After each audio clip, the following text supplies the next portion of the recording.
Oh, it should go live now. Oh, it's actually live. Yeah, it should actually be live. All right, well, I'm out of here. Wait, why not? Just chill, dude. Let's just make sure this shit works. Okay. You want us to talk? Just make sure that it works. Just tell me anything. Tell me about I don't know. Tell me about the best food you've eaten in the last month. The best food I've eaten in the past month? Yeah.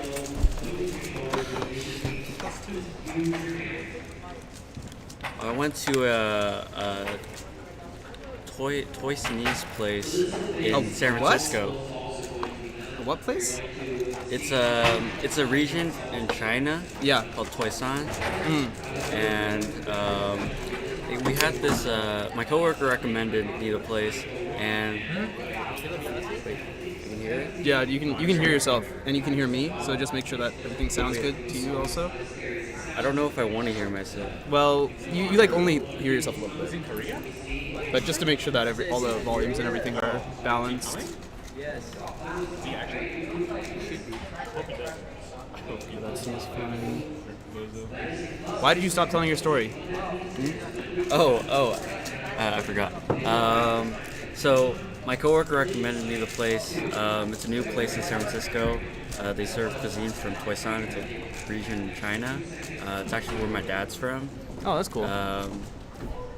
I didn't recognize most of the dishes on the menu, but I went with Anto, Ruby, Cindy. Oh, okay. This is where we dropped them off last week. Yeah, that's right. Was it literally last week?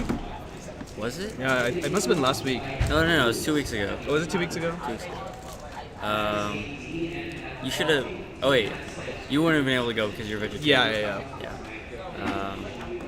Yeah, it was really good.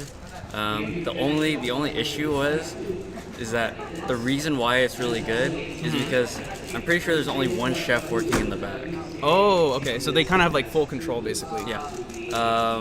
And so the problem with that is that the food takes like an hour and a half to get out of the kitchen.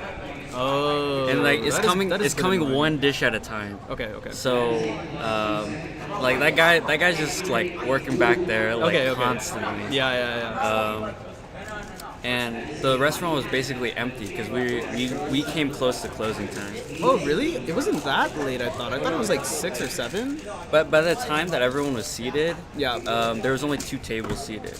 There was us and one table next to us. Okay. Everyone else was done with their food. Okay. So their food came out before ours. And because there's only one dude, it took a long time, I guess. Yeah. Okay.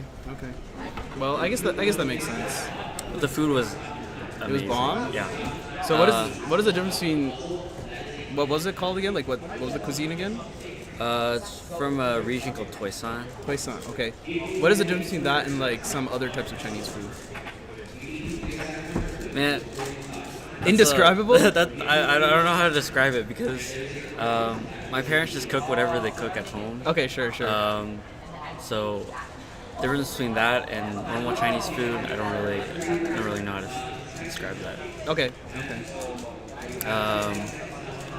Yeah, everything has meat in the dish. So Okay. Probably wouldn't have been able to eat anything. Yeah, I mean, I kind of figured. So I was grateful that you guys invited me, but yeah, like knowing, I guess like Chinese food is not necessarily. I think East Asian food in general is not necessarily the kindest to vegetarians. I mean, it is what it is. It's not that big of a deal. I enjoyed a nice burrito when I got home, so. And I indulged myself that day. I not only had the burrito, I also had a Jarritos. Oh, wow. Yeah, usually I do not drink soda, but I drank the whole Jarritos, and then I looked at the label, and it was like 40 grams of sugar. Yeah, and I was like, you know what? It was a long, hard day. I deserved it. But yeah, ever since then, the sugar intake has to go down, man. That was Berkeley summer, right? Yeah, I'm like losing track. Oh, it was 2 weeks ago at this point, not last. Last week was South 51. Francisco. Yeah. I'm losing track at this point. But anyway, I think everything is working because these guys say hello. So I say hello back to Hello. Caleb, to Joel, and to Nolan. Hello, guys. if you did not already know, you can look down there underneath Wilson. Yes, this is Reno. This is the first CubersLive competition outside of the Bay Area. Actually, the first one in a completely different place. We're in Nevada now. It is only like just over the border, but still, it took me like 5.5 hours to get here because the traffic was terrible leaving the Bay Area. It was absurd. I left at like 2 p.m. yesterday, and I ran into 3 blocks of traffic that were each like 30 minutes long. Yeah. We left at like 4:30, and it was bad. We didn't get here until like 9. Okay, yeah, it was just brutal. Plus, I had to pick Chris up in Sacramento. Yeah. So that took a little bit of time, but it was good because gave me an opportunity to like stretch and stuff. But yeah, we're here. Oh, that was weird. I see. Okay. But yeah, we're here. We will be commentating. I mean, Wilson may be commentating. He may not be commentating. He's just kind of here chilling. I'm probably gonna leave pretty soon. Okay, fine. Yeah, see you, Wilson. When does 3x3 start? Immediately after this. Immediately after. Yeah, so the new competitor tutorial is happening right now. I am probably going to give an announcement once Chris is done, but I think he has time. But yeah, from Reno, I did not do a lot of preparation for this competition because I did not intend to stream this competition until this week. So I wish I had the schedule below. I will probably do that later during lunch. But yeah, hello. Hi, everyone. Wilson, what are you looking forward to at this competition? Like, any specific events, any times you're looking to get, anything you've been practicing? I haven't really been practicing many of the events, but I always look forward to doing blind. Wait, is there blind today? There's no blind today. Oh, but tomorrow. Yeah. Yes. But okay. Since I'm going to the PBQ, I may as well just go to it today. Right. Yeah. It's not that much more effort. Right, makes sense. I'm just signed up for like 3. That is also the reason I'm here. I'm here because, as viewers of the channel may know, I only need a 5-blind single in order to complete my profile. 5-blind single? Yeah. In order to have competed in every event. 5-blind mean? Nah.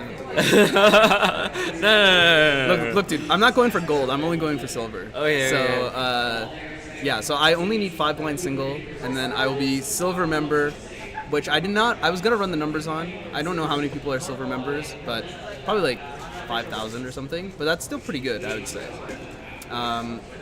Yeah, so that is the only reason I'm here, is for 5 blind attempts. So that's just a single in every event? Single in every event is bronze, single in every event, and then average in all speed solve events, so no blinds or FMC. Blind is a speed solving event. Yeah, but like it just excludes blinds and FMC. Okay, sure. I mean, I guess all blinds are speed solving events, right? I guess multi isn't, but multi also doesn't have. Yeah, multi. Multi is not exactly a speed solving event. Yeah, so yeah, all averages except for FMC and blinds are then that's like a qualification for silver. And then the next one is gold. It's just all averages. Is there anything higher than that? Yeah. So then there's I think there's platinum, opal, and diamond, and then you get each of those levels if you do one of world record, podium at world championships, and win all events.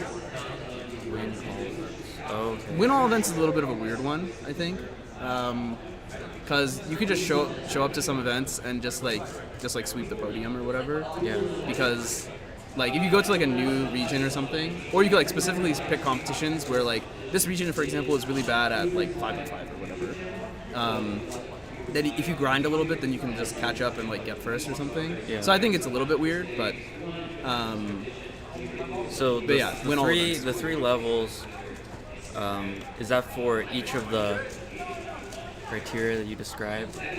Or you get... It's not in order, but if you get one of them, then you move up to the next level.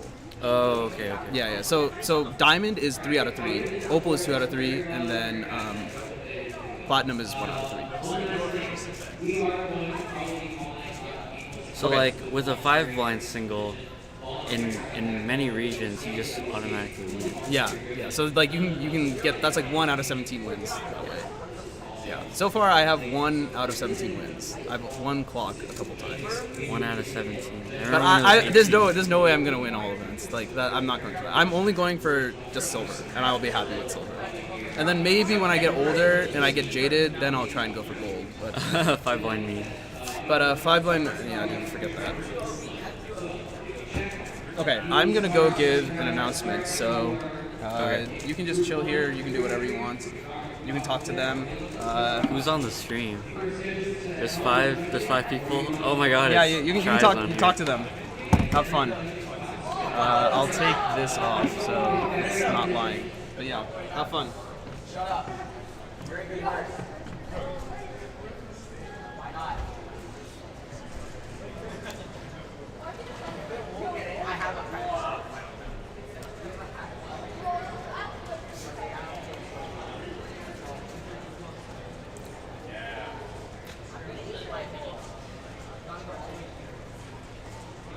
Cindy,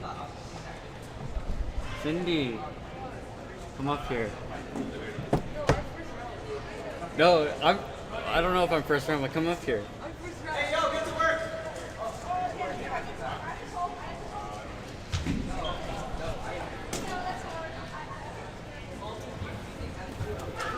Oh, It turns out Chris already made all the announcements for me. So, I'm back. How hard was it to set up the stream, Wilson? It was very difficult. Extremely difficult, I hear, right? Yeah. What am I looking at? The guy who set up the stream should get an award. Should get an award? Yeah. Yeah. You know He what? worked really hard. I agree. He must have worked really hard. I mean, look at the quality of the live stream. Look at the quality of the face cam. I'll move it to the normal cams in a sec once there are actually people there. So you can switch between. Yeah. So Which camera they can't see it right now, but yeah. So the one that says program, that's the one that's currently on the stream right now, and we can cut between them, or we can do like this little crossfade between them. And yeah, so we can support up to 3 cameras, but we only have 2. But yeah. So yeah, we just cut between them, and then the program is the one that's like currently like on the stream, and the preview is like what is next. So if you hit cut, then that's the one that will go next. What do you? Oh, you want to go to the chat? How hard was it to set up stream? Actually, yeah. So I basically set up the stream by myself. And it was actually not too difficult. We had a lot of extra time, which really helped. And yeah, it was pretty fast actually. I want to say I did the whole thing in. I remember I walked away. Yeah. And you weren't even like I have wasn't even anything here. set up. Okay. And I came back 10-15 minutes, and you already had all of this. Okay, that's pretty impressive. I was gonna say 30, but you know what? 10-15. I'll take 10-15. Yeah, 10-15 minutes, and yeah, I think at this point we're getting better and better at it. Oh, not 12 a.m. Oh wait, people are actually Yeah. So already? I'm gonna cut. Okay. So you can talk about this. We can cut to Cindy, and yeah, you can use auto if to switch between them. And yeah, you can just talk. It's live on the thing right now. So. Wait, I actually don't even know what group I'm in. Okay, well. Does it even? I don't care about 3x3.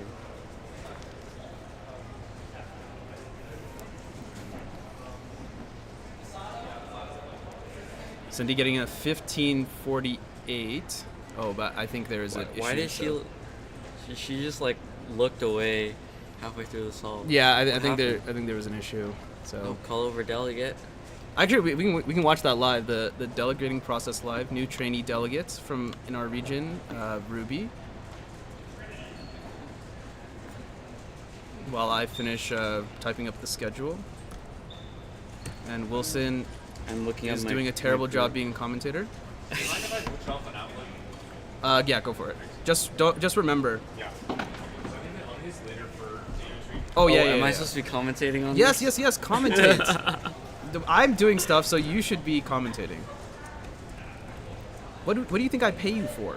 You don't pay me. Okay, look, That's dude, I don't get paid either. All right, like we've literally made zero money. We've only lost money from this. So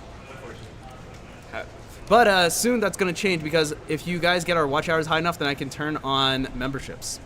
And then I can turn on super chats also. And how many people typically watch? So usually I think the last stream has like 500 total views and concurrent views somewhere between like 15 to 20, I think typically. This one is a bit random because I didn't like announce it ahead of time. Actually, Chai, can you post in all the servers and everything? Yeah.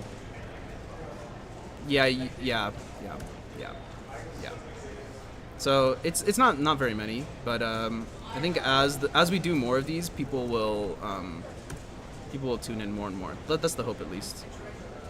So the only way that you would be getting money from this is from, like you said, memberships and memberships and super chats is the first way, and then if the channel grows even more, then we can move to then we can get ad revenue basically. But for that, we need 1,000 subscribers. So if you're watching and you aren't subscribed, which I think is extremely unlikely, you should subscribe. I am not subscribed. I don't even know what channel this is. This is the CubersLive channel. Well, it's great that you asked, actually, because this is on the CubersLive YouTube channel. I think it should be like up here or something. Yeah, so you can subscribe at Cubers-Live. At Cubers-Live. Yeah. So it's like youtube.com/ and then at Cubers-Live. Yeah, that's it. Simple as that. How many subscribers do you have right now? 506. 506. So you could be the 507th. I will. Unless someone subscribes before you. How about this? Whoever is the 507th subscriber, I will personally give them $500. This is not binding in any way whatsoever. It's like the little like fast text that they say at the end. It's like, this is not a legal agreement. Please do not sue me or whatever. Blah blah blah blah blah blah blah. Yeah, when they say it's super fast. Yeah. They must pay people to say those things really fast. Oh, I don't definitely. Think they're not sped up, right? I actually don't know. They definitely were not sped up in the past. Oh, this is not correct. Because I remember trying to say something like that, and I just sped up myself talking, and it didn't sound right. I think these guys actually train. Oh, definitely. They definitely train to just talk really fast. Yeah, definitely. And to enunciate. Yeah. Because I think because you can't just say like blah, blah, blah, blah, blah, like that doesn't work. Yeah. Because I think you can can't probably hear it. And I think legally, then it doesn't count for anything either. Yeah. So. Anyway, I have the schedule down below now. So if you're curious as to the events that will be upcoming, they are there. I don't know who this competitor is, but 876. That's the fastest time we've seen so far today. Granted, it is round 1, group 1. Round group 1, yeah. And I don't think anyone has done more than 2 solves so far. So. There is that indeed. In case you're curious, yeah, so Reno, Nevada. So it's a bit of a smaller region, smaller sub-region of the western region, which itself is a sub-region of the United States. So we're like really getting like into like regionception here. But yeah, since it's a bit of a smaller region, you can tell like, we're in a gymnasium. As opposed to like some like fancy ballroom or conference center, and B, number of competitors is pretty low because 3x3 round 1 is the first thing in the day. Most competitors are competing in 3x3. I think basically everyone is competing in 3x3. But yeah, I mean, we're just chilling for the most part. Yeah, and there's maybe like 60 competitors here right now. Yeah, that's what it looks like. Oh, there were already 507. Oh. Who's 507? You gotta pay him $500 when you. Yeah, but fine text wasn't legally binding. So I don't think you enunciated properly. No, dude, I'm off the hook. 1427 for this competitor. We need a Nevada native here to tell us who these competitors are because I have no clue who a good portion of these people are since I'm not from Nevada. I am not either. I'd like to know who the the 8.6 guy was. Yeah. Who's He's back on the solving stream right now. again? I do know who's on the second cam. It's Jason Wong from Cal Cube Club. We can start on the yellow cross. Looks like a bit of a paused Y2 rotation. Yeah, I see. So yeah, this one a bit slower, unfortunately. Looks like he had that. I don't have a cube with me, but you know how like there's the block and then there's the dot, like on the diagonal. There's like the block here and then the dot. Mm-hmm. There's like the good OLL for that, which is like the inverse of the sexy sledge. Yeah. But he had the bad one, Yeah. which slowed him down quite a bit. But we did see Jason get an 8, which I think is really good for him. Jason is a Rue user also, which is pretty interesting. Was he using Rue in that solve? Yeah. I wasn't yeah. watching. Oh my goodness, man! I gotta fire this guy. Bad Look, commentator. you can watch back on the YouTube replay here. Oh, never mind. I guess it's already done. But yes, he was using Rue. So okay, how about you do the switching of the camera? So when you see someone here but not there, or Yeah. you know if you want to switch to whatever one is showing here, Yeah. then you can just hit auto or cut. Auto. Okay. Yeah, whichever one you'd like. So it's interesting also because in our little program preview, it's way overexposed, but down here, what you guys are seeing, it actually looks decent. I think the ISO is still a little bit high, but nice low camera angle. Yeah. How's it going, Archit? Oh, unfortunate miss with the timer stop there. Quite a bit of a dramatic reaction, if you ask me. This is the situation where you would cut, or auto, you know. As we're watching Jade and Lynn. What did he have there? F-perm? Looks very dissatisfied. You are the worst. He had F-perm, right? I think he had F-perm. If we look back here. All right. If It I'm, looked like if an I'm the F-perm. worst commentator, you really should fire me. Okay, All fine. right. Here's Jason again. Okay, so now we can Let's see actually his Rue see. solve. Yeah, I think he was doing Rue. I know Rue has taken over Berkeley Cube Club because of Antonio. Probably one of the more prominent Rue users at this point. Antonio getting the 6.45. and I think he got a 6.05 at Worlds final. This is looking like Rue to me. Some M stuff. I see he's Yep, gripping that left CMLL. side. See? Looks like messing up a little bit on the edge orientation. 1096 for Jason.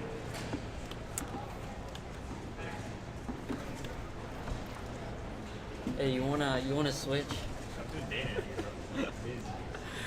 Worst commentator ever. Yeah, so Jason getting a 960 official average. So yeah, 10 is not particularly good for him, but not that crazy either. If we look at some of his more recent results, interesting. Jason is not first time competitor in Was in 2023. 2023. Wow. That's pretty impressive. Wow. At his very That's first competition, started off with 41. 212 averages. That's pretty impressive. Yeah, recently he's not too bad recently. Two sub 10 averages in recent competitions.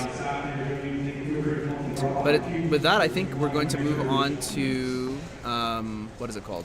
Group 2. Group 2. You're with your round 1. You're super late. It's all good because I think we started a little bit late. The competitor tutorial ran a little bit long. I started the stream a little bit early. But I think we're all chilling. It's Reno, you know. It's a little bit of a laid-back competition. Yeah, there's not very many people here.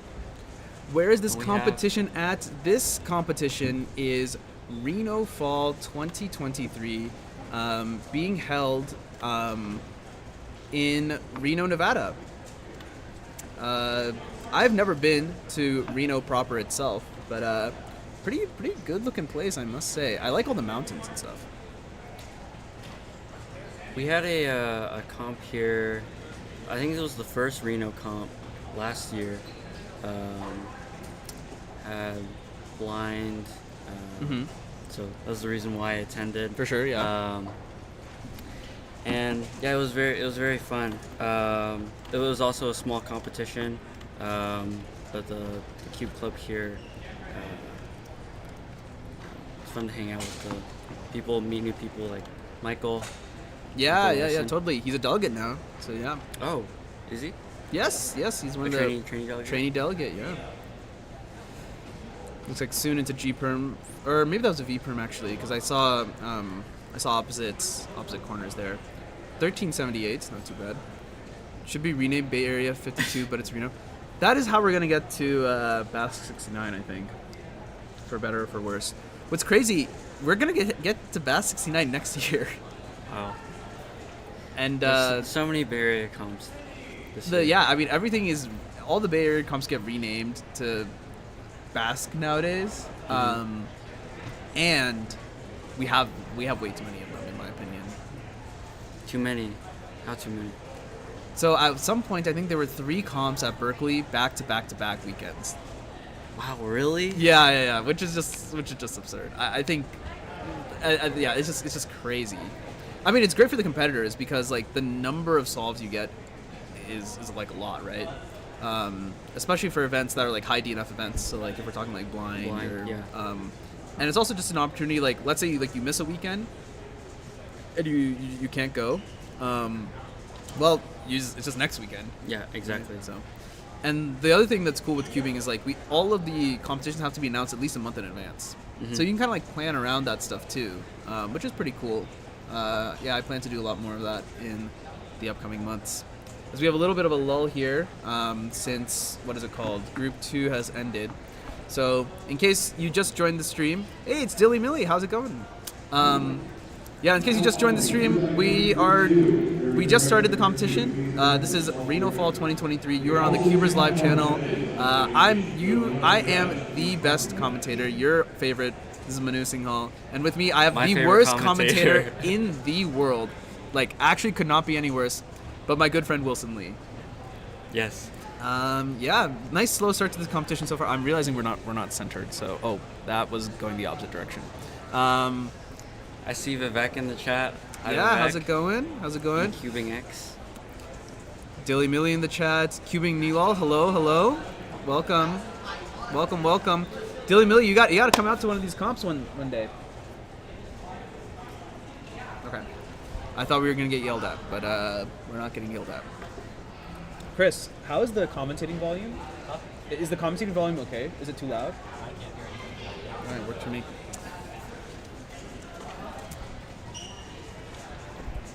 I still don't know what group I'm in. I should probably. You should probably figure that out at some point or another. Are you going to be competing? I am competing. I'm not registered for Scube, but I heard that you can register at the door, so I'm gonna do that.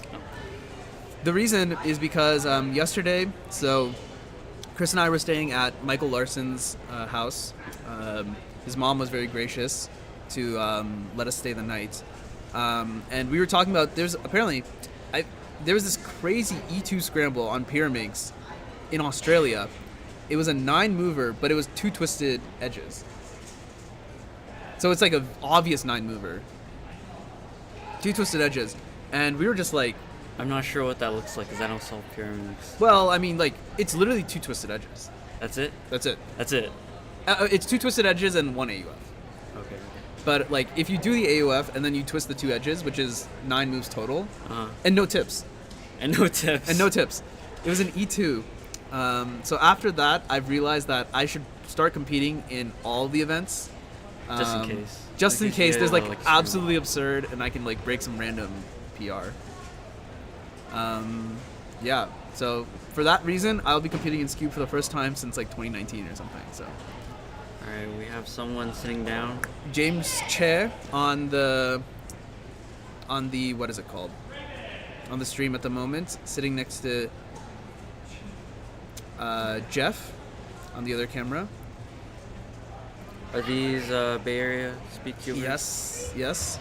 So yeah, a lot of Bay Area competitors in the building at the moment. Jeff getting a 11:28 on the other camera, and James getting 15:28. I think that's actually pretty bad for both of them. I think they're both significantly better than that. Jeff Chen, 996 official average. James Che, where is He reacted by slamming the table. Yeah, which is pretty reasonable. I mean, if I average sub 10 and I get an 11, then it's like, okay, well, actually, you know what? Maybe it's not table slam worthy, but it's like, you know, I like clearly it's like not a good solve. But you know, it is the first solve, and something that, you know, I think we mention it every time, but it's important in case there are new. Oh, it's Joseph. Okay, my bad. We mention it every time, but it's important for any new people watching the stream. When we calculate averages, we actually don't calculate the average of all 5 solves. We actually drop the best solve and the worst solve, and it kind of like gives you a little bit of leeway for one bad solve and one, you know, absurdly good solve. And then you take the mean of the other 3. The mean of the other 3, yeah. The arithmetic mean. I'm not sure who this competitor is, but I think I've seen them around before, so probably a Bay Area competitor.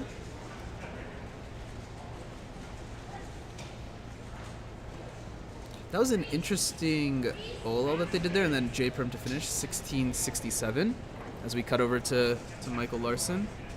Yeah, Taj is also here. I have no idea. I don't know how she just teleports. She just shows up. Who is this? Taj, she's running some cubes at the moment. But on the stream right now, Michael Larson getting an 823. Pretty solid start. Daniel Cho, thank you. Sorry, not this. This is Michael Larson. It would be really bad if I didn't recognize him since I stayed with him last night. But yeah, Michael Larson getting 823. One of the new delegates, new trainee delegates in the Nevada Reno area. Michael is still looking at his timer. Is he explaining something? Yeah, I'm not entirely sure, but while he does that, we're gonna cut to the other camera. This competitor must have gone to nationals. In case you missed it, Cubing USA Nationals happened earlier this year in Pittsburgh. A few months ago, right? Yeah, like it was like a month and a half ago, actually. That? Yeah, a month and a half ago. So not that long ago. It feels like a really long time ago. Since we had Worlds in the middle too, so yeah, that was a fun comp. We got to commentate at that competition as well. 22.94 for this competitor, so yeah, not too bad. Self-referee call, yeah, potentially, not entirely sure. As I'm not sure who's coming over to this station, but someone is coming, I believe. Yes, Jeremy Bennett. Rubik's Magic himself. I think that's his handle. Maybe I shouldn't be leaking that kind of stuff. But yeah, the Mr. Rubik's Magic himself. What puzzle is he using? It looks kind of... It's either beat up or like a stickered puzzle? It looks like a stickered puzzle. Black Eternals. Yeah, I didn't realize people still use stickered puzzles. Well, I know. Like, for example, Matthew Dickman does. 999. Wow. For Jeremy. He looks kind of stoked about that. And I mean, it's pretty good. I mean, that's as close to sub 10 as you can get. Part of the reason I love commentating is I love watching like the ingenuity people have with like their cameras. Like this is like, so clever. How they set up their cameras. Yeah. You sitting in an MGC box. Yeah. It's so clever. Back to Michael Larson. Some people just like prop up their cubes. Some people have like tripods. He looks dialed in, although kind of pausing a little during F2L. And a little locky on that OLL. But quick PLL, 1022. I do believe at this competition we are going to have 3 rounds of 3x3, and let me check for you because I'm a terrible commentator. I should know how many people are going to make finals.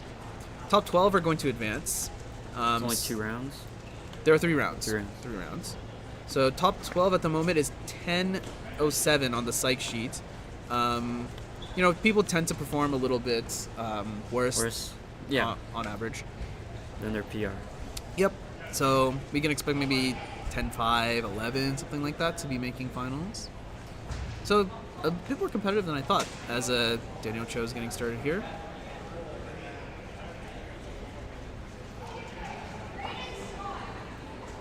Looking pretty solid on White Cross. Looks like he had a decent amount of rotations, but pretty fast F2L into OLL, and then using the RUU perm. I feel like we don't see a lot of competitors use the RUU perm that much anymore. Did the timer start after I was done? Did you see it by chance? The timer start after you. What do you I mean? stopped the timer and then I started like solving it in the cube and then it was like over a minute. I just curious if you saw Oh, anything. well, we saw 999. Yeah, we saw 999. Alright. Yeah. Because something's weird with the timer. Oh, interesting. Huh. We may need to get that timer checked out. inspected. Checked out. Oh, there we Oh, go. There we go. There's Right on cue. Another one of Nevada's new trainee delegates, Jason Ostiak. Ostiak. Is it Ostiak or Ostiak? I've always said Ostiak. I talked to him about this Uh-huh. at one point. I think he said it was Ostiak. Ostiak. Okay, well, now I look like an idiot. But what else is new, right? The other thing I'm realizing is, so we are kind of propped up here. If you can see behind us, there's like this curtain. We're actually up on like the stage of this gymnasium, and so we have like the wires laid out super far on the far stages so that we're as far away from the stream stations as possible.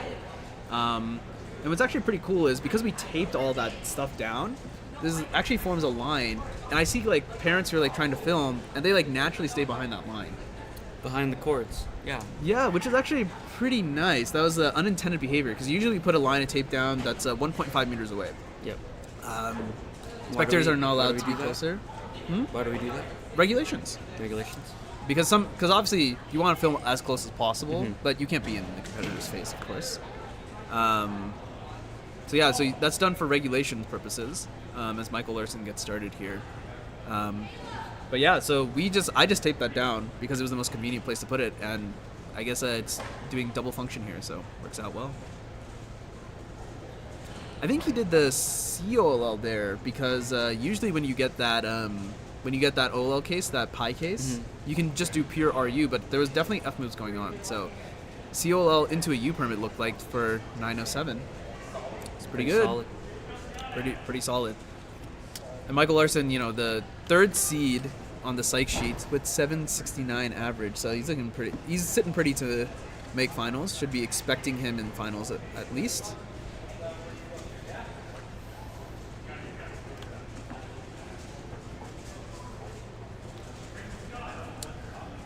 I gotta figure out how to put the chat back because, you know what? I may not be able to put. Okay, well, we're gonna have to pop out the chat or something then. Yeah, let's just pop out the chat because I'm realizing because I am not logged into the account, it can't auto-populate the chat. So that kind of sucks. So we'll just have to do this. I mean, we can see who's competing over here anyway. So yeah, sorry for ignoring the chat. Your favorite is pitting the phone in the 7x7. I think it actually looks kind of cool. That's a who's the competitor that does that? I forget. Kevin Matthews used Kevin to Matthews. do that. Yes, I think, that's right? Yeah. But it's definitely way harder to do than a tripod. Oh, for sure. Because you have to reset it up every time, and it's not super stable. So 944 for Jeff. Let's see if what Jeremy can make out of this. You start to spam RU Prim since Western Champs. I was about to say there was a fiasco at Western Champs head-to-head finals. Everyone was choking the MU Prims. Lots of lockups everywhere. The only person who didn't choke was Tommy Cherry. And you use an RU? RUS. RUS. RUS. Wow. Yeah. So, yeah. I guess should that surprise me? He's one of the top blinders, or he is the top blinder. He is the top blinder, the top dog. If you missed it at World Championships, He got the world record mean. getting the world record mean in finals Yes, of the World I watched Championships. that live. Absurd. I watched it live too. It's just absurd. Absolutely absurd. You got a new pod set up? Let's go. Yeah, we'll definitely try and utilize it. I think after this group, I should get ready. Are you group 3? I still don't know at this point. You should really check. Is there Just check your email. the competitor cards? Yeah, yeah. Are those in the emails or? Yeah. They're also in the emails. Okay. Yeah. So you should check. Are you serious? I love it. Good one, Dilly Millie. Well done. I like the jokes. All right, I'm not gonna go Joker mode though.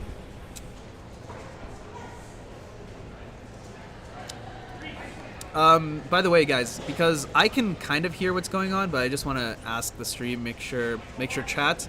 Do the cameras look good? Do we sound good? Everything's okay? Is that the picture? Okay, I'll check it out.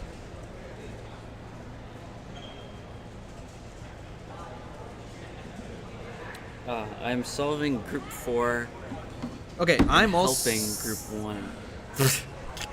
You were helping me. Yeah. You don't have I was helping with the stream. So while we're in the little bit of a lull here, let's go to this. While we're in a little bit of a lull, I do want to say, Yes. now that live streaming has become more and more popular, like people are doing it more. We're doing it a lot. Matthew Marinick, if you know him, has been doing it a lot in the Midwest. I think it's time. I guess I'm pretty biased here for like stream team to be considered like core staff for whatever event is going on. Maybe it's a little too much to ask, but You mean like for every competition? no. So like when a stream is happening, like we need to, because it helps me a lot when I have like assigned commentators who are assigned to like spend a couple groups or whatever commentating. Dedicated. Rather than having to like pull people like day of, like kind of just like haphazardly doing it, and because I think it's chill. It's chill, and B, then we can really focus on the commentary rather than trying to figure out like who's gonna be next, and then like pulling someone like last minute. They're in the middle of like practicing or something. And when your groups are. Yeah, like exactly. We can schedule around it. Red background. Hello, Eric. How's it going? Eric, why are you not here? You should be here. Perfect. Everything is perfect. Thank you. Good to hear. We don't get paid to sit around. We don't get paid at all. So there's that. I'm going to get paid in pizza, though, so I'll take that. Dilly Millie would love to have you on the stream one day. Either we come to you or you come to us. Either or, that'd be fantastic. And where is Dylan? Merch collab dropping October 1. I think that's a joke. Louisiana. Oh, Louisiana. Yeah. Louisiana, I want to say was the last state to have an official competition at, actually. Which is weird, right? You would think it would be like Alaska or like Wyoming or something, but yeah, it was Louisiana. I'm still meaning to go to one of those Hawaii or Alaska comps. Yeah, dude. I want to say that there was there's an Alaska comp that's coming up. I want to say And a Hawaii comp, right? several. Or did that several already happen? Oh, there's the next Hawaii comp. And there's a PBQ. Yeah, as a PBQ. Hawaii, please be Maile. I think if I said it Please right. be. Maile. So it's the Hawaiian word for quiet. Interesting. Yeah, which is cool. I like it when they integrate the Hawaiian words into the comp names. Oh, Louisiana first comp was 2016. Okay, never mind. I know nothing. I was not even close. So, Delaware, does Alaska. anyone know in the chat what the last state to have a competition was? Seems like Delaware, Alaska. I've learned not to. So Island Bro is Joel Kim. I've learned not to doubt Joel because somehow he just has all this information. Like I don't know. Like he has like the encyclopedia. Have you ever watched Sherlock? I have, yes. You know the Mind Palace meme? Yes. Dude, yes. that's Joel, man. Every just thing about cubing is just sitting in his Mind Palace, and he goes like, "No, Louisiana had a competition already. Delaware, Alaska? Oh, it was Alaska. Like he just knows. Wasn't it Mississippi? Hey, Cameron, how's it going? The Mind Palace, though, from Sherlock seems nothing like. Nothing like a real because Yeah. you know about real Mind Palaces. Yeah. Yeah, it's nothing like a real Mind Palace. Mind Palaces are cool. I think just calling it a Mind Palace is really cool. I need to get better at that for multi-blind. It's something that I've struggled with in the past. Just doing a lot of reviews instead of trying to stick my memo visually into a. Wait, you do location. all visual still? All visual. All as in- visual memo? I'm sorry. What do you mean? Do you still do visual? Wait, what am I saying? You instead of sticking it in short term, like you don't use rooms. No, I'm talking about like for multi-brand. Right. So you don't use rooms for multi? No, I use rooms. Okay. I used to not, which is Absurd, I think. Which is absurd, because my memo was just pretty awful, and I was doing reviews left and right. I remember that my only 2 4-blind successes have been at Western Champs. 2 Western Champs, one in 2019, okay. and then one in 2022. The very first one, I was not using rooms. That's insane. I don't know how you managed to do that. I managed to do it just by reviewing like 10 times. Okay, but I mean, that time, is a strat. That works. The time, though, was 22 minutes. Wow, so that was 2019. That's 2019. Wow, I had it faster. Because that was my only 4-blind success. I think 1931, I want to say. So I was faster than you at 4-blind, which is wild. That should be illegal. What's your 4-blind single now? That's the same. That's the same. You haven't I haven't improved. I'm never competing in 4-blind again. We'll see. What then happened at the next Western Champs was that I actually started to use rooms, but I didn't practice a single time for 4-blind in those 3 years. Oh wow, okay. And I didn't practice the memory technique either. Oh, so you okay? So I just went into it cold. Okay. That's kind of bold. And then I got a 14-minute success. Nice. So dropped 8 minutes just by using attempting to use like rooms. an actual memory technique. That's really interesting. I mean, I guess it makes sense. Yeah. Because definitely that's like way better. Because I guess before, if you were just spamming the review, then this way you don't have to spam the review as much. Yeah. Because for me, I find I still have to spam the review, even with like placing things in like rooms. But I need to review things like only like twice, as opposed to like 3 or 4 times that you'd have to do otherwise. Yes, I definitely did still review. I'm not one passing it, but it wasn't nearly as many. Yeah. So I ended up dropping my time by almost like 40%. Pretty impressive. Pretty impressive. Well, we are on group 3 now, so if you want to jump off. I may want to jump off soon. I wonder what solve they're on here for I think we're just like starting group 3, so okay. Can you get someone like Anto or something? Yes, to come yeah, that'd be great. Yes, I can get Anto. Yeah, someone who's not competing. All right, goodbye, Wilson. Wilson, Goodbye. I must say you leveled up your commentary in these like last like 15 minutes. So Thank you. You're no longer the worst commentator, my friend. May I ask who is? Michael Chai. Michael Chai. How's it going, Benjamin? Good to see you in the stream. Hello, everyone. For those who may have just tuned in, this is Reno Fall 2023, being brought to you from, as the name says, Reno, Nevada. Beautiful Reno, Nevada.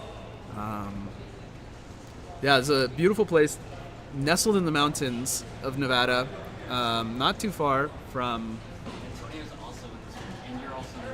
this group. I'm in the next one. Us and Antonio. Not great.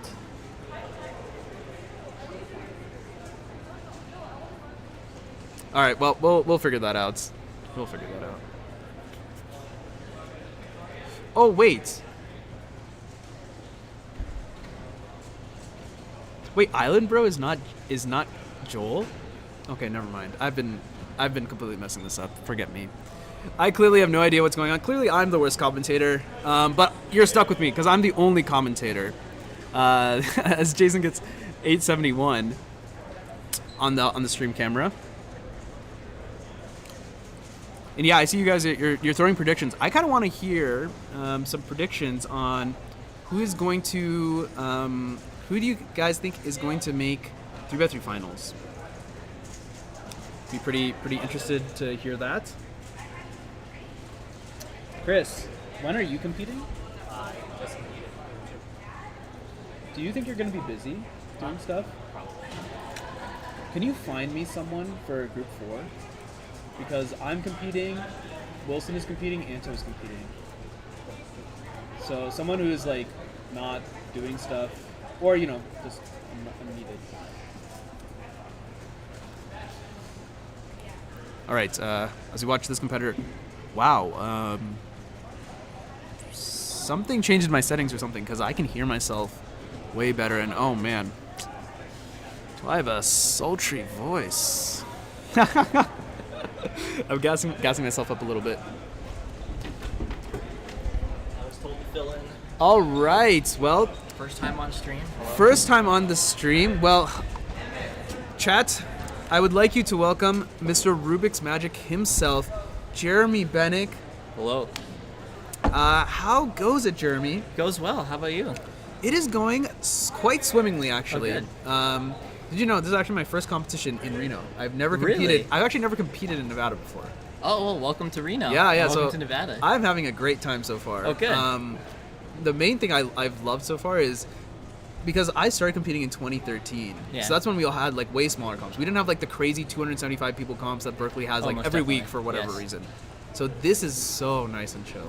Oh, definitely. I love the atmosphere here. And I can get a real sense that like all the Nevada Cubers are also really, really chill. Yeah, we're all super chill. We're definitely a very tight-knit community as well. Yeah. So, we all kind of know each other. It's great seeing new competitors here, too. Yeah? And seeing some returning competitors. How many new competitors, I'm today? not entirely sure. Based on the number of people that raised their hand, I'd say maybe like 8 to 10 or something. I guess these people are probably new 1, 2, competitors. 3, 4, 5, 6, 7, 8 people, yeah. Yeah, all right. So, no, it's great to see, and I hope they stick with it and keep coming to Fruity Reno comps. We have another one planned November 11th, actually. That's The a mini. half-day comp. Yeah, half-day Yeah, comp. yeah. That'll be cool. Yeah. That'll be cool. Unfortunately, I will not be on this side of the country, Oh, that's okay. which is unfortunate. We'll be there in spirit. There's no 5 lines, so. Oh, thank God. Okay, Yeah. never mind. Then there's no reason for me to be here Yeah. anyway. You excited for 5 line tomorrow? I think it helps that there's 5 line next week as well. So, yes. So I'm big chillin', I would say. Even if I accidentally got rid of the chat. That's okay. Even if I don't succeed, I can just try again next week. Definitely, sure. So Is it an so hour I'm and a looking half forward or to 2 it. hours? I think it's an hour and a half, so Okay. that's still only 2 attempts for me. But Still pretty good. 2 attempts is better than 0 attempts. Yep. As I like to say, I was gonna come up with a phrase right then and there, something Yeah. I've never said before, so it would have been ironic, but I literally could not come up with anything. That's all right. So Well, I'm gonna call it 10 a.m. syndrome. All Tell right. me who we're watching now. So right now we're watching Jesse Steele. So he is Okay. a frequent Reno Cuber. He's been coming to competitions for quite a long time. He doesn't travel too much out of the state, but he's been to a couple Sacramento comps. Let's see. So what is he looking at here? So I believe he's just a white cross solver. This, right? Yes, that's it. All right. So a little locky on the cross. F2L stage. Okay. Looks I gotta- pretty smooth. I gotta fix the exposure on this. For some reason, I don't know why it's so overexposed. I've reduced the shutter speed, the aperture size. I don't know. We'll have to fix that at some Now we're point. watching Sebastian Stone. Let's see. I don't know too much about Sebastian, but a 10 sub. Okay. Oh, doesn't look too happy about that. Very upset. Possibly, maybe on sub 10 average pace. And then I you mean, can get yeah. it. Yeah, it looks like, because I think this is the tail end of Group 3. I Actually, think no, so, yeah. maybe halfway. Yeah, something like that. Yeah. Man, I was so close to sub 10. I needed yeah? 10.4 and I got 12. Oh, I was so close. All right, so now we have Jason Osti. So, by the way, so this is the one that's live, and then this is the one that's like sitting on the side. So Oh, if you ever okay. want to switch between them, the Yeah. auto gives you like the crossfade, and the cut Yeah. gives the hard cut. Okay. So you can control that if you'd Okay. like, since it's on your side. So that one's the one that they're seeing. Yep. All right. Yep. All right, let's see how Jason does. I love his timer starts. They're so cool. Oh, really smooth. Wow, Going this to is- F2L4. Yeah. I mean F2L at 5. I want to say. Wow, 834. And I feel like you could not really complain about that solve. Like No, it was that was just good. smooth all the way through. Maybe a couple pauses here and there. Not the fastest turning, but it doesn't matter sometimes if you're efficient. Yeah. Well, I mean, sometimes speed can definitely help out. Oh yeah. I mean, definitely you want to be both fast and efficient, but Yeah. oftentimes it's like a trade-off that because the faster you turn, the less you can look ahead. And so I think something that a lot of competitors struggle with is trying to get the good balance of that. Oh, definitely. I mean, this is definitely something that I've sucked at for a very, very long time, and I still am terrible at to this day. Is getting a good balance, because sometimes I just have to tell myself to just slow down and Yes. smell the roses. It's crazy Same. because like I'll try and turn fast, get 17 turbo solve, and then I'll turn slow, and then it'll just randomly be an 11. Same here. Like for my last solve, I was like, I just gotta go slow, and then I'm locking up. It's just Yeah. the nerves killing me. But Yeah. slow turning, especially here, I don't know why. Especially in Oh, yeah? Reno, just that's how it goes. Interesting. Well, I gotta get out of here because I don't want to look Alright. at any solves because I am gonna go compete. Yeah. I will So try to and change find- this, I just press the auto. Auto, yeah. Alright. So I'm gonna put it back to here. Yep. Here and then go ahead and. hit All right, the- and then hit where's auto. the chat? Oh yeah, the chat is here. Okay, great. Yeah. So yeah, you can talk to them. right. Yeah, have fun. Thank you. Also, I see your chat, Cameron Miller. Yes, I am the 5 Magic Relay World Best holder. That was a great comp. Okay, let's see. Let me switch. All right, so it looks like David Corelli got a 10.98. Yeah, and if you ever want to confirm, you can just quickly look over here to make sure you're looking at the right. Okay. All right.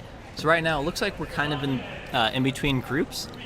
So we'll have a little bit of downtime. But luckily, with Reno competitions, and very similar to Bay Area comps, everything's run very smoothly. It's like a very well-oiled machine here.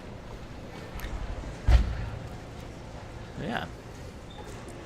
So now we're starting to get a lot more people sitting in the waiting area, people competing. We're trying to fill out the streaming spots as much as we can, but also keep the competition flowing, and that can definitely be very tricky at times.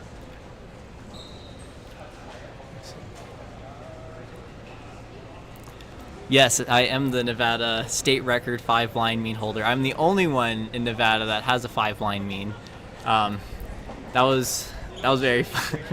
I'm very, very proud of that. It's almost out of top 100 in the world, interestingly enough. So it goes for last place, it's Matthew Dickman, and then it's me. I think I'm 96 and he's 97, so a lot of people are getting it. No, there's no 4 blind tomorrow. Let's see. So this solve, so yellow cross. Nice, looks very smooth. It's at the end. Okay, wow, that's pretty good. 957. But yeah, Nolan, there's no 4 blind tomorrow, so unfortunately I won't be able to do that. And I had to drop the Sacramento comp. I had other commitments that day, so I'm not able to get a 4 blind mean there. But I've been very close. I've had two attempts where I had 2 X centers off, and then I did a turn by accident during corners. So that's what I get for doing OP corners. Oh, here you go. Now they're calling up the new group. So it looks like I'm doing this. So yeah, so now we're kind of switching out. So no, yes, I'm thinking about going to the Denver, the Rockies competition, and they have 4x4 blindfolds there. So I'd like to try to actually practice and get a mean there. But I've noticed it's very difficult finding the motivation to practice when I sit down at my desk all day. But you know, you just gotta push through, gotta grind. Let's see. The Caleb group, it is the Caleb group, so I'll try my best to focus on him. Yep, we got 4x4 methodology competing.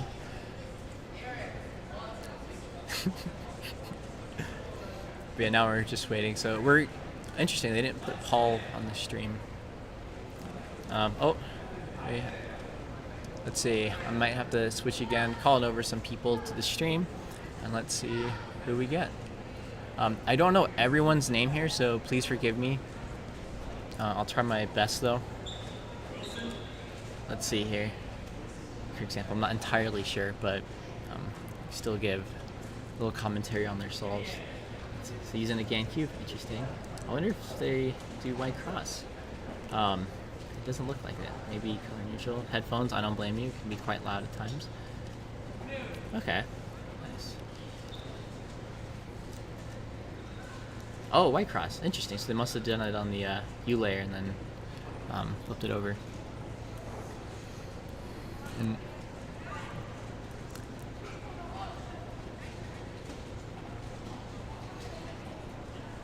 it's very interesting being on stream for my first time. I always see Michael and Manu streaming, like, oh, that looks like so much fun. Like, I wonder what you talk about during all that streaming. And they always keep it very entertaining, which can definitely be very difficult. Oh, I like that. Nice H perm.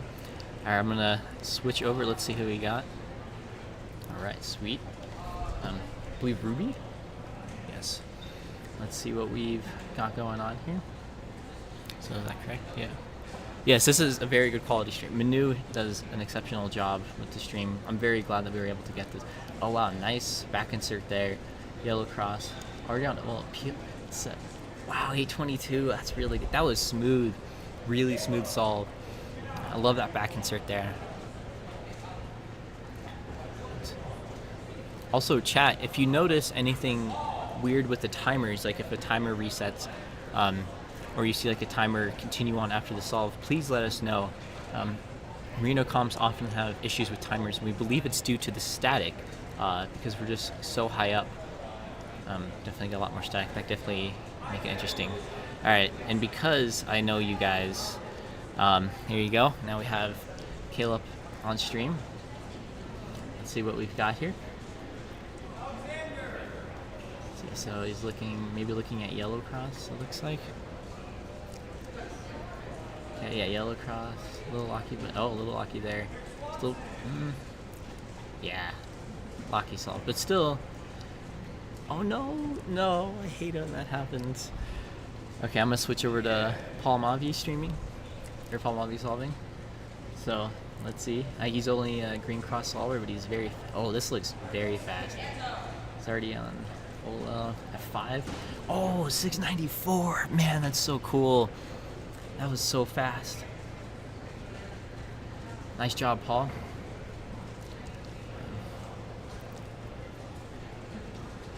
There's high static in the weather forecast. Who do you think I am? A meteorologist? Oh, wait. I am now. Alright. Oh, we got Anto. Let's switch over to Anto here. So let's see if he's gonna do one-handed Rue for this. I know he usually does that, but oh, it looks like he is. Yep. One-handed solving for two-handed. There is one-handed today, so it'll be very interesting to see how he does there. But it looks like the second block was a little slow, but still a 1087 one-handed. Wow, that's really fast. Oh, it looks like we got Caleb coming up. Yeah, I'll switch over to him. Let's see what chair he's sitting in.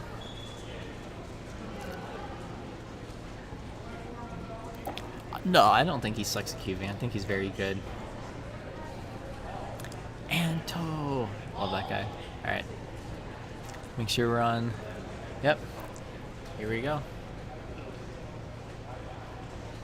Alright, so it looks like we might have both Paul and Caleb. So I'll see if I can switch after the solves. Hopefully they don't go at the same time. Looks like just warming up. I don't blame him. You know, get those last few solves in. It always helps me. Just get those nerves out. Okay, let's see this. It's hard to tell from this monitor, but oh yeah, no problem. Thank you for stopping by, Michael Chai. Hope work goes well. All right, so this looks a little locky. Yeah, a locky solve, but a little.